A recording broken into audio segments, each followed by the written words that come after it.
Assalamualaikum warahmatullahi wabarakatuh. Halo, selamat pagi. Kita bersama kembali di program Obsesi, obrolan sehat sahur dini hari dari 94,2 Gemasri FM yang dipersembahkan dengan manisnya oleh RSU Muhammadiyah Ponorogo. Melayani dengan hati, mudah, nyaman, dan islami ya. Jadi di bulan suci Ramadan sini seneng banget loh. Jadi nggak bisa kalau sebelumnya gitu ya, di hari-hari biasa kita nggak bisa menyimak apa tips-tips kesehatan yang dihadirkan oleh RSU Muhammadiyah, tapi di bulan suci Ramadan kita full selama sebulan penuh menemani teman-teman semuanya dengan mengupdate seputar permasalahan kesehatan. Nah, pagi ini yang akan kita perbincangkan adalah soal kolesterol ya. Jadi itu topiknya, kontrol kolesterol tinggi dengan berpuasa. Bersama dengan Dr. Danang Mukarom Prastio dari RSU Muhammadiyah Ponorogo. Langsung kita sapa. Assalamualaikum, selamat pagi. Waalaikumsalam warahmatullahi wabarakatuh. Selamat apa pagi kabar? Mbak I, alhamdulillah baik. Katanya semakin cerah, katanya Mas Andri tadi ya. Nggak tahu gitu cerahnya dari mana. Nggak hujan soalnya 3 hari gitu ini. Ya. Baik, dokter, kita akan ngobrolin soal kolesterol ya dok ya. Banyak orang itu yang rata-rata ya kalau di perbincangan kita sehari-hari, aku loro kolesterol, saya menderita asam urat dan sebagainya. Jadi ada beberapa penyakit memang yang sudah lumrah mungkin ya di masyarakat. Walaupun mungkin bisa jadi masyarakat sebenarnya nggak untuk istilahnya atau penjelasannya itu berbeda dengan apa yang mereka katakan. Nah sebenarnya apa sih yang dimaksud dengan kolesterol ini dok? Jadi ini bicara tentang kolesterol dulu ya. Jadi kolesterol itu adalah bahan yang bisa digunakan dalam tubuh. Secara normal itu bisa buat sintesis hormon, hormon steroid, hormon seksual pada laki-laki maupun perempuan. Kemudian sebagai pembentuk dinding sel. Fungsinya seperti itu kalau kolesterol. Jadi ini penting sebenarnya bagi tubuh kita? Penting, sebenarnya kolesterol itu penting dalam jumlah yang normal, yang wajar. Oke, jadi ini penting. Tapi kenapa kemudian disebut-sebut sebagai sebuah penyakit oleh masyarakat itu dok? Jadi pada kolesterol yang terlalu tinggi itu dapat membahayakan pada tubuh kita sendiri. Jadi pada penumpukan kolesterol yang banyak itu, yang berbahaya itu ketika terjadi penumpukan kolesterol pada pembuluh darah. Jadi kan kalau kita lihat metabolismenya itu, kolesterol itu bisa didapat dari eksogen, bisa dari endogen. Eksogen itu yang dari luar yang kita masukkan ke dalam tubuh kita, dalam artian di sini kita makan, diserap oleh usus. Nah, ketika terlalu banyak kolesterol di dalam tubuh, dia akan masuk ke peredaran darah, kemudian kolesterol sendiri itu dapat membentuk yang dinamakan plak atau istilahnya kayak semacam timbunan sumbatan gitu di dalam pembuluh darah itu. Nah itu yang berbahaya ketika kolesterolnya tidak terkontrol dan terlalu tinggi. Baik. Seperti itu. Kadar kolesterol yang normal memang berapa dok? Kalau kita bicara kolesterol kan ada kolesterol total, ada kolesterol HDL, ada LDL, ada trigliserid kayak gitu. Yang banyak macamnya ternyata ya? Ya, jadi empat itu biasanya yang kita cek secara umum itu. Umumnya kalau yang sering digunakan itu kolesterol total, karena kolesterol total itu yang paling mudah dicek, itu normalnya kurang dari 200. Kurang dari 200? Iya. Lebih sedikit sudah disebut kelebihan gitu ya dok ya? Lebih sedikit ya, masih. Kalau nggak sampai 240 masih dalam batas wajar yang perlu diwaspadai. Tapi kalau udah lebih dari 240 itu harus waspada. Baik.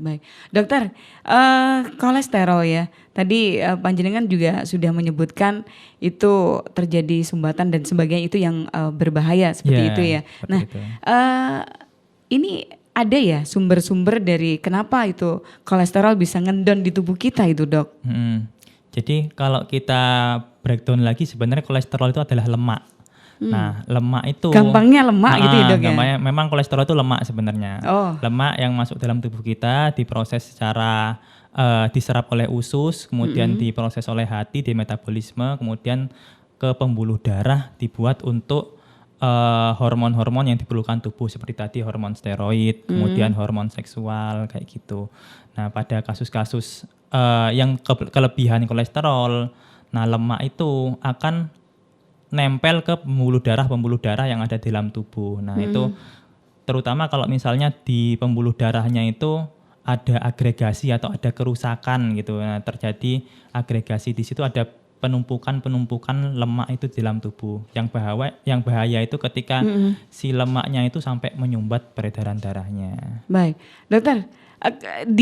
Biasanya ya dalam istilah medis ada kolesterol jahat, ada juga kolesterol baik. Ya, itu apa maksudnya, dokter? Jadi kalau di dalam tubuh yang tadi sudah saya jelaskan kan ada LDL, ada HDL, ada trigliserid, kemudian ada kolesterol total. Nah, pada HDL itu atau yang biasa kita sebut kolesterol baik, nah, itu bisa menyerap kolesterol yang LDL itu, yang jahat itu. Jadi HDL itu bisa menyerap kolesterol jahat buat dibawa ke dalam hati, diproses di dalam hati nantinya.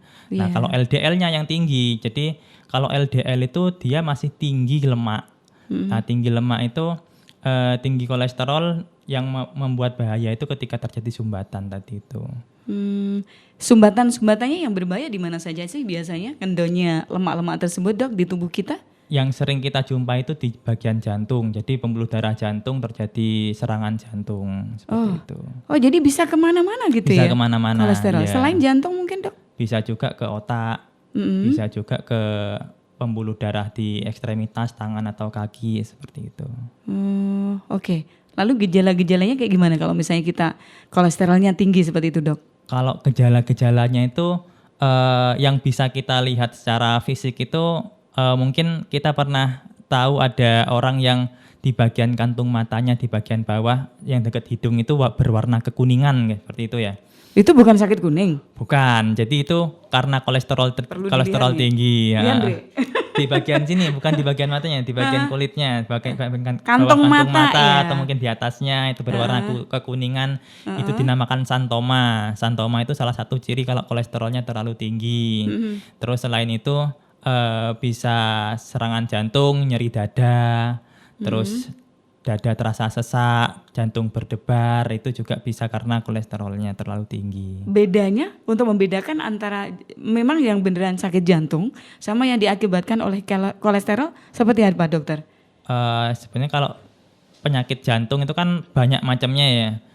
Kalau kita bicara pada kolesterol, pada sumbatan yang terjadi pada penyakit jantung yang diakibatkan oleh kolesterol itu sakitnya khas. Jadi sakitnya di bagian dada sebelah kiri, terus menjalar ke lengan kiri atau bisa menjalar ke rahang, terus juga biasanya tembus ke belakang juga, rasanya sakit banget kayak ditindih gitu rasanya. Nah, itu umumnya karena sumbatan, bisa sumbatan parsial, bisa sumbatan total. Nah, kalau yang jantung yang bukan karena kolesterol ya salah satunya bisa karena dekom atau capek jantung lah istilahnya, jantung membengkak, itu biasanya sesak juga, terus juga bagian kaki terasa bengkak kayak gitu. Dokter, biasanya dok yang kolesterol tinggi itu umumnya diderita oleh siapa saja, dokter?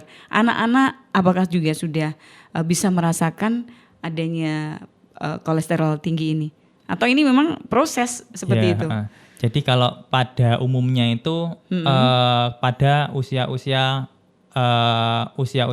dewasa tua atau lansia gitu ya. Karena memang prosesnya itu berjalan secara progresif. Penumpukan plak oleh kolesterol itu berjalannya sangat progresif dan butuh waktu yang lama bertahun-tahun. Jadi kalau pada anak-anak pada usia remaja atau mungkin dewasa muda itu sangat jarang dirasakan. Kecuali memang ya konsumsi tinggi kolesterol dari dulunya mungkin bisa juga. Yang paling berpotensi terkena apakah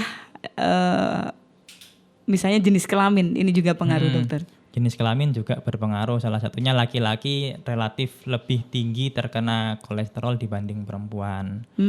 Kenapa? Karena hormon-hormon pada laki-laki itu tidak terlalu banyak untuk memproses kolesterolnya.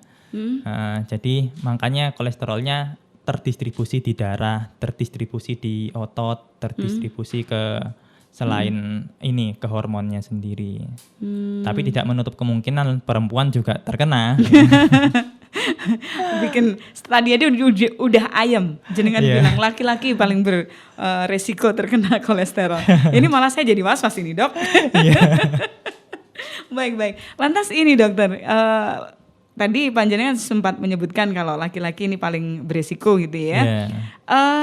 Apakah berarti kadar kolesterol pada laki-laki dan perempuan itu berbeda nilainya maksudnya? Kalau misalnya ya 200 itu kan masih wajar gitu ya, belum lebih. Nah, apakah laki-laki dan perempuan bisa dibedakan gitu dokter? Sama. Jadi batas 200 itu kan sebagai batas waspada lah istilahnya. Jadi nggak menutup kemungkinan laki-laki dan perempuan itu harus ada di ambang seperti itu. Jadi di ambang 200 itu buat laki-laki maupun perempuan itu sama.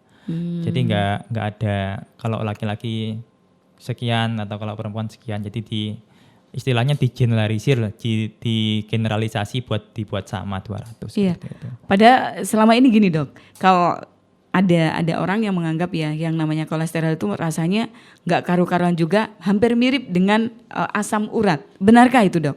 Sebenarnya nggak terlalu benar juga, tapi ya ada benarnya juga. Jadi membedakannya gimana? Kalau asam urat itu biasanya nyeri pada di sendi-sendi kecil, di sendi-sendi jari baik di tangan maupun di kaki. Gitu. Tapi kalau kolesterol itu biasanya jarang terjadi nyeri-nyeri kayak gitu. Sangat jarang karena sangat jarang terjadi sumbatan di bagian ekstremitas di tangan atau kaki, itu sangat jarang terjadi. Tapi karena umum dilakukan pengecekan asam urat kan biasanya sekalian asam urat, sekalian kolesterol, sekalian gula darah gitu ya. Jadi biasanya kadang asam uratnya tinggi, kolesterolnya juga tinggi gitu. Oh, memang biasanya ada keterkaitan gitu ya dok ya? Karena beberapa sumber makanan itu ada yang memang tinggi kolesterol, ada yang tinggi asam urat juga. Contohnya seperti jeroan, itu tinggi kolesterol ya, tinggi asam urat ya. Gitu. Ya repot ini berarti ya, nggak boleh mengkonsumsi jeroan, itu pantangan nampaknya ya dok ya? Pada batas wajar nggak apa-apa. Baik, dokter, komplikasi semacam apa yang bisa ditimbulkan oleh adanya kolesterol yang tinggi ini? Komplikasi yang paling bahaya itu terjadi cardiac arrest atau henti jantung ketika terjadi sumbatan total pada pembuluh darah jantung. Nah itu yang paling berbahaya pada penderita kolesterol tinggi. Jadi kalau misalnya kan sumbatan-sumbatan itu progresif ya, terjadi sumbatan plak itu terjadi secara progresif. Mungkin awalnya tertutupnya 10%, terus mungkin 2 tahun kemudian terjadi penutupan 20%, 3 tahun kemudian 40%, naik. Yang bahaya itu sampai terjadi penutupan total 100%. Nah itu yang paling berbahaya. Tapi sebelumnya biasanya udah terasa pada sumbatan 50% atau 60% udah kerasa kalau misalnya kok dada saya terasa sesak, kok dada saya kerasa sakit, kok kadang kayak rasanya kayak tertindih seperti itu udah merupakan gejala terjadi penutupan obstruksi gitu. Dok, ini bisa nggak sih diluruhkan? Oh ya sebentar, selain jantung, apalagi komplikasi yang diakibatkan oleh kolesterol ini? Bisa stroke juga. Jadi terjadi sumbatan pada pembuluh darah di bagian otak. Itu bisa terjadi stroke kalau kayak gitu. Oke, yang lain mungkin? Yang lain, yang sering itu sih, yang lain mungkin yang kayak tadi ada kuning-kuning di bagian mata, di kantung mata, itu santoma namanya. Itu. Seringkali seperti itu ya dok ya? Seringkali seperti itu. Pasien-pasien yang misalnya datang ke RS Muhammadiyah kolesterolnya tinggi seperti itu? Iya. Oke, baik. Itu perbincangan kita di pagi ini di program Obsesi Obrolan Sehat Sahur Dini Hari Gemasri FM bersama dengan RS Muhammadiyah. Masih banyak nanti yang bakal kita bahas di pagi ini. Sabar dulu ya, karena kita akan mendengarkan beberapa iklan, selepas itu kita akan kembali. Dan jangan lupa kalau misalnya Anda ketinggalan dengan materi-materi di Obsesi hari ini, bisa melihat di channel YouTube-nya Gemasri FM dan RSU Muhammadiyah. udah subscribe kan di sana, silakan ya. Ini menjadi sesuatu banget karena kita bisa ngobrolin apapun kesehatan di program Obsesi ya. Kita akan break sesaat untuk beberapa iklan. Nanti kita akan kembali lagi bersama dengan Dr. Danang Mukarom Prastio. Tetaplah bersama dengan kami.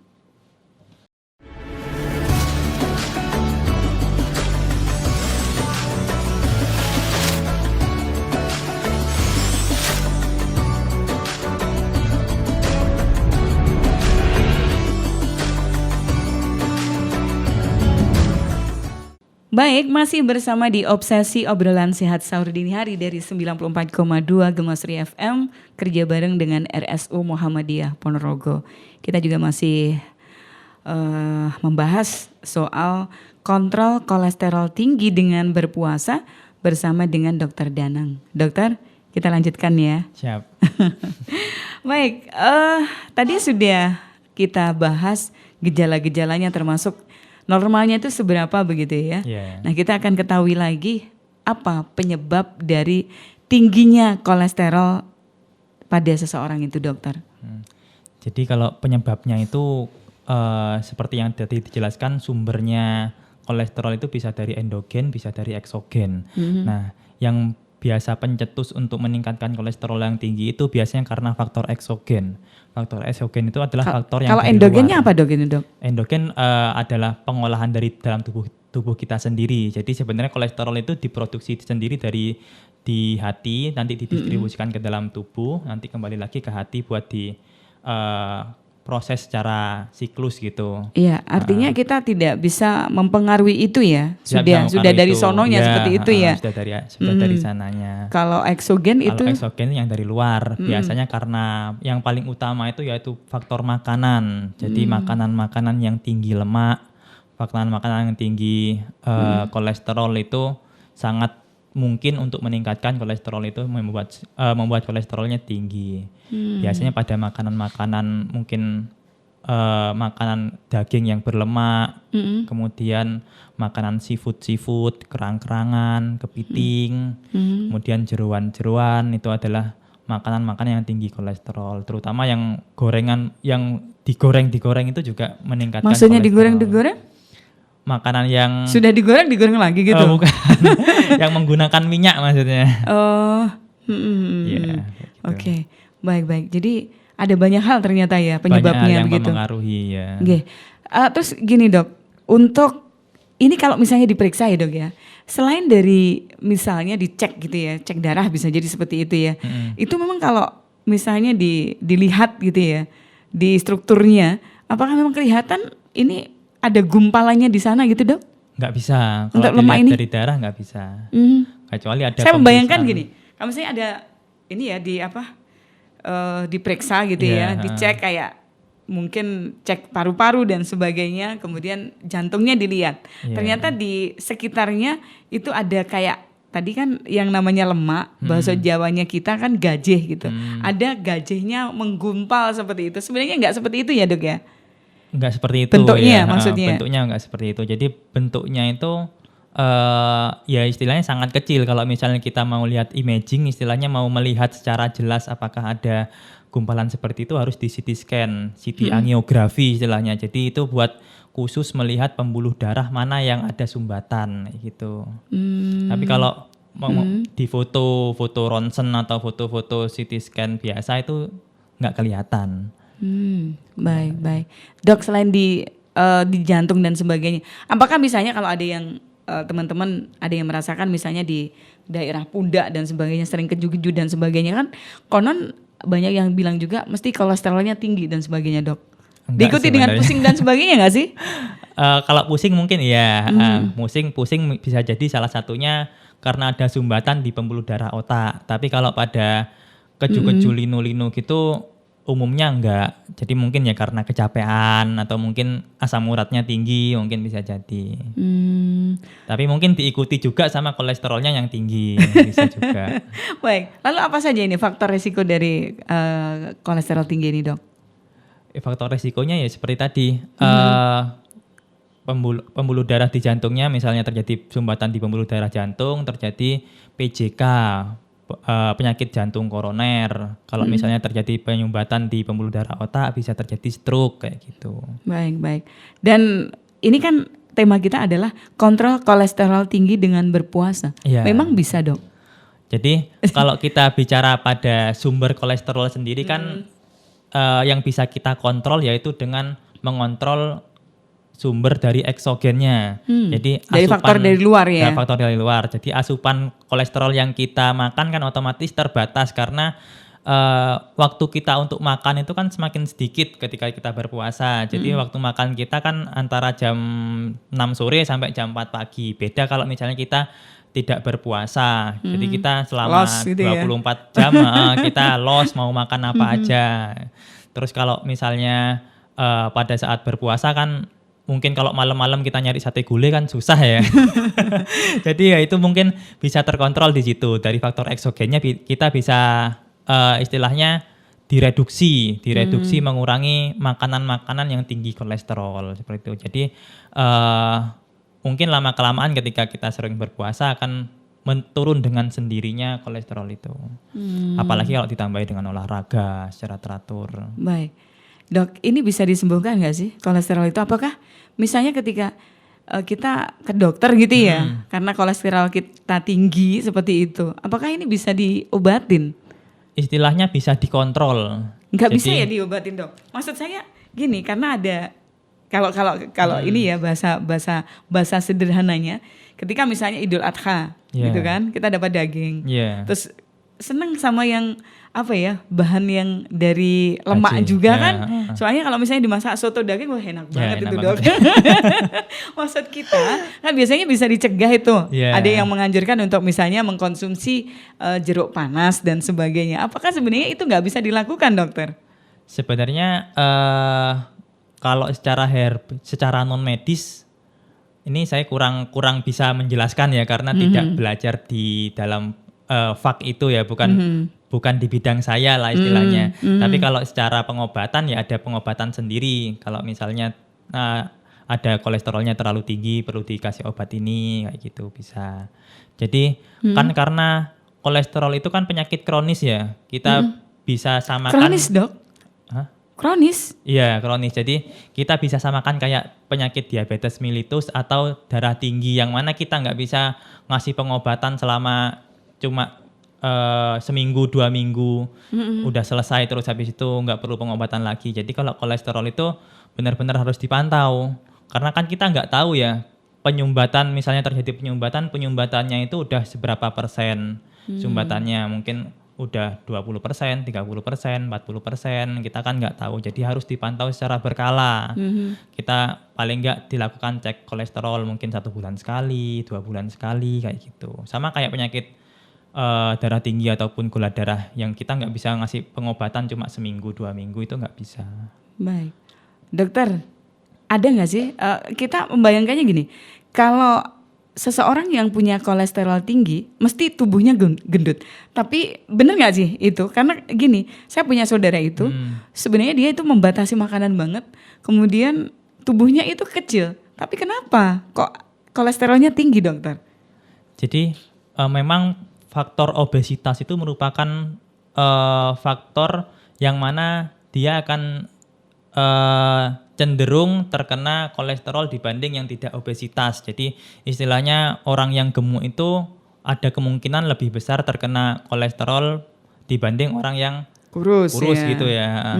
Jadi memang kalau misalnya yang kurus tadi ya mungkin karena asupan ininya terlalu tinggi ya bisa juga terkena kolesterol. Asupan eksogennya, asupan makanannya kolesterol tinggi ya bisa terkena kolesterol juga. Tidak mutlak ya, artinya tidak mutlak. Ketika misalnya seseorang kurus itu belum tentu kolesterolnya rendah gitu ya. Ya, nggak selalu seperti itu.